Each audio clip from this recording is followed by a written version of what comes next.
കോടഞ്ചേരിയിലെ പ്രണയക്കെണി തിരൂരിലും ആവർത്തിച്ച് ഇസ്ലാമിസ്റ്റുകൾ.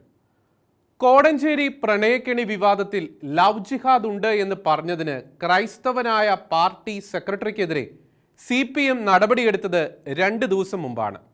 ഇതാ അതിന് തൊട്ടു പിന്നാലെ ലവ് ജിഹാദിന് സമാനമായ പ്രണയക്കെണിയൊരുക്കി മുസ്ലിം യുവാവ് ക്രൈസ്തവ പെൺകുട്ടിയെ തട്ടിയെടുത്തു എന്ന ആരോപണം ശക്തമാക്കി ക്രൈസ്തവ സംഘടനകൾ രംഗത്ത്. മലപ്പുറം ജില്ലയിലെ തിരൂർ ചമ്മരവട്ടത്ത് ക്രിസ്ത്യൻ യുവതിയായ എമിലിയോട് പ്രണയം നടിച്ച് ഷാജഹാൻ എന്ന മുസ്ലിം യുവാവ് പ്രണയക്കെണിയിൽ വീഴ്ത്തി എന്ന ആരോപണമാണ് ഉയർന്നിരിക്കുന്നത്. തിരൂരിൽ നേത്രചികിത്സ പഠിക്കാനെത്തിയ ചങ്ങനാശ്ശേരി സ്വദേശിനിയായ എമിലിയെ മലപ്പുറം സ്വദേശിയായ ഷാജഹാൻ എന്ന മുസ്ലിം യുവാവ് ലവ് ജിഹാദിന് സമാനമായ കെണിയിൽപ്പെടുത്തിയെന്നാണ് പറയപ്പെടുന്നത്.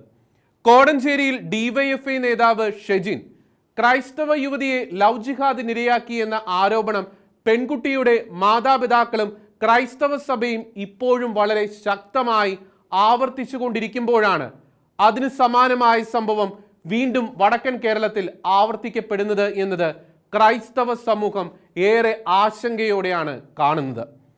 തിരൂരിൽ വാടക വീട്ടിൽ താമസിച്ചു വരികയായിരുന്ന പെൺകുട്ടിയെ ചമ്മർവട്ടം സ്വദേശിയായ മുസ്ലിം യുവാവ് 3 മാസത്തെ പരിചയം കൊണ്ട് പ്രണയക്കുരുക്കിൽ വീഴ്ത്തുകയായിരുന്നുവെന്നാണ് പെൺകുട്ടിയുടെ മാതാപിതാക്കൾ പറയുന്നത്.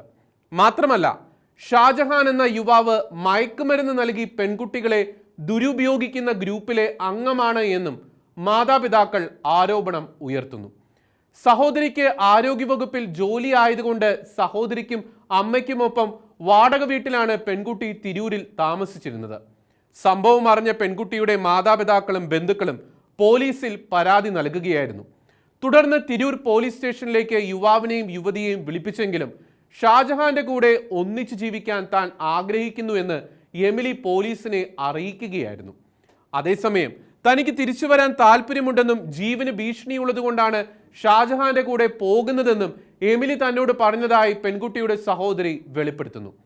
മയക്കുമരുന്ന് നൽകി അന്യമതസ്ഥരായ പെൺകുട്ടികളെ ലൈംഗികമായി ഉപയോഗിക്കുന്ന ഗ്രൂപ്പിലെ കണ്ണിയാണ് ഷാജഹാൻ എന്ന ആരോപണം പല ക്രൈസ്തവ സംഘടനകളും ഉയർത്തുന്നുണ്ട്.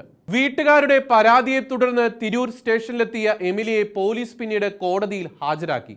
പക്ഷേ അപ്പോഴും ഷാജഹാനൊപ്പം പോകാനാണ് താല്പര്യമെന്ന് എമിലി കോടതിയിൽ അറിയിക്കുകയായിരുന്നു. ചങ്ങനാശ്ശേരി സ്വദേശിയായതിനാൽ അവിടുത്തെ കോടതിയിലാണ് പെൺകുട്ടിയെ ഹാജരാക്കിയത്. കോടതി പരിസരത്ത് ഷാജഹാന്റെ സുഹൃത്തുക്കൾ എന്ന ഭാവേന പല വാഹനങ്ങളിലായി നിരവധി യുവാക്കൾ എത്തിയിരുന്നുവെന്നും പറയപ്പെടുന്നു. എമിലിയെ കോടതിയിൽ നിന്ന് തിരൂരിലേക്ക് കൊണ്ടുപോകാതെ കായംകുളത്തുള്ള ഒരു രഹസ്യ കേന്ദ്രത്തിലേക്ക് മാറ്റി എന്ന ആരോപണവും ശക്തമാണ്. എന്നാലും കോടഞ്ചേരി സംഭവത്തിന് സമാനമായ സംഭവം ദിവസങ്ങൾക്കുള്ളിൽ തിരൂരിലും ആവർത്തിക്കപ്പെട്ടിരിക്കുകയാണ്. അങ്ങനെയെങ്കിൽ മറ്റുള്ളവർ ഇത്തരം കാര്യങ്ങൾ അറിയുന്നതിലുള്ള അപമാന ഭാരത്താൽ ഇത്തരം സംഭവങ്ങൾ ലോകമറിയാതെ മറച്ചു പിടിക്കുന്ന മാതാപിതാക്കളുടെ എണ്ണം എത്രയോ മടങ്ങായിരിക്കുമെന്ന ആശങ്കയാണ് ഉയരുന്നത്. അപ്പോഴും ഭരണപ്രതിപക്ഷ പാർട്ടികളും മുഖ്യധാരാ മാധ്യമങ്ങളും ഒരുമിച്ച് ആവർത്തിച്ചു കൊണ്ടിരിക്കുന്നു. ലവ് ജിഹാദോ അങ്ങനെ ഒരു വാക്ക് നിഘണ്ടുവിൽ പോലുമില്ല. അപ്പോൾ പ്രണയക്കെണിയോ? അത് വെറും പരിശുദ്ധമായ പ്രണയം മാത്രം.